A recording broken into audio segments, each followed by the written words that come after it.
9 бодлогын хувьд танхимд 80 хүн хуралдаж байваа гэнэ. Эдгээрийн 40% нь эмэгтэй, хуралд нэмж хідэн эмэгтэй ирсний дараа эрэгтэй хүмүүсийн манд 20%-аар буурчээ гэнэ. Хуралд дуусахад хэдэн хүн байсан бэ гэж асуусан. За тэгэхээр ямар ч ясан анх хуралд маань хэдэн эрэгтэй хэдэн эмэгтэй байсан бэ гэдэг тоогоо олъё тийм ээ. Тэгэхээр бидний хувьд 80% болвол анхны маань 100%-тай тэнцүү байх нь байна. Гэтэл 40% нь эмэгтэй гэсэн тийм ээ. Тэр 40% нь яг хэд гэсэн хүний тоо байгаа юм бэ гэдгийг хэдүүлээ тооцож олох шаардлагатай байна. Тэхийн тулд хэдүүлээ 1% маань хэдтэй тэнцүү юм бэ гэхээр 100-га 80-га 100 хуваагаад тэг 10.8 гарах нь. Тэг 10.8 бол бидний 1% байх нь. Одоо тэгвэл хэдүүлээ 40% олохын тулд тэг 10.8-ыг 40-өөр өөрчүүлж тарах нь тийм ээ. За тэгэхээр бидний хувьд бол нийтдээ 32 эмэгтэй хүн байсан юм байна. Тэгвэл 80-аас 32-ыг асаад үзэх юм бол бид нийтдээ 48 эрэгтэй байсан.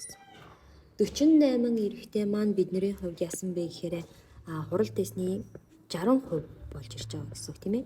За гэтэл хуралд хэдийн эмэгтэй хүмүүс нэмж ирсний дараа энэ эрэгтэй хүмүүсийн тоо яасан бэ гэхээр 20%-аар буурчихсан. Тэгэхээр бид нэр 60%-аас 20% асаад өгөх юм бол 40% болчихсон гэсэн. 48 эрэгтэй маань 40%-ийг одоо тэнцүү болж ирж байна гэсэн. Тэгэхээр хуралд дуусахад хэдэн хүн байсан бэ гэхээр бид нар одоо нийтдээ 100% буюу хэдэн 100% нь хэд байсан юм бэ гэдгийг тооцож байгаа гэсэн. Тэгэхээр 48 маань өөрөө 40%-тай тэнцүү юм бол эндээсээ хэдүүлээ 1% олохын тулд 48-га болвол 40 хуваагаад өгчөө гэсэн тийм ээ. Тэгэхээр бид нар энэ ч за 1-ээр өгөөд 48 хуваагдах юм чи 1 бүхэл 12. За тэгэхээр бидний хувьд бол 1% маань бол 1.2 гарсан юм байна. Тэгэхээр 100% олохын тулд 1.2-оо 100-аар үржүүлээд үзэхээр за 1200-ыг 1 тэг дараад хурал дуусахад бол 120 хүн бол байсан гэд бидний хариултаар бол энэ бодлогын хувьд бол хариулт байхгүй байсан байна гэсэн. За дараа нь 10 дахь бодлогын хувьд байшингийн хааныг бүхэлд нь бутахад 1-р ажилчин ганцаараа 8 цаг, 2-р ажилчин ганцаараа 12 цаг тус зарцуулна гэж байна. Хэрв 2 ажилчин хамтдаа 3 цаг бутсан бол ханы ямар хэсгийг бутсан бэ гэдэг асуулт байна тийм ээ. Тэгэхээр бидний хувьд яг будах гээд байгаа ханы маань хэмжээ мэддэхгүй байгаа. Гэхдээ яг уу гэхээр 8-д хуваагддаг, 12-д хуваагддаг байхын тулд би ханаа 24 хэсэг гэж төсөөлөд үзье. 24 хэсэг гээ. Тийм бол 1-р ажилчин энэ 24 хэсгийг 8 цагт ажилдаг юм чинь 1 цагт хэдэн хэсгийг будах вэ гэхээр 3 хэсгийг нь будна гэсэн. 1-р ажилчин 1 цагт.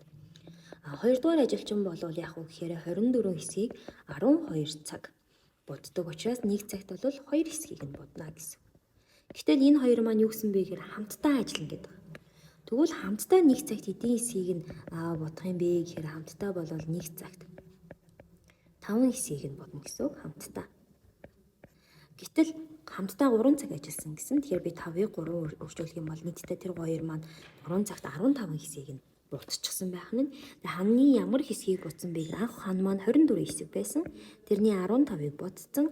Гэтэл 24-ний 15 гэдэг хариулт байхгүй учраас энийг хэдүүлээ хуваагаад үзье тийм ээ. Тэгэхээр би энэ хоёрыг нэгэн зэрэг 3-т хуваавал 15-ыг 3-т хуваавал 5, 24-ийг 3-т хуваавал 8. Тэгэхээр 8-ны 5 буюу бидний хувьд Б хариулт байх нэ гэсэн.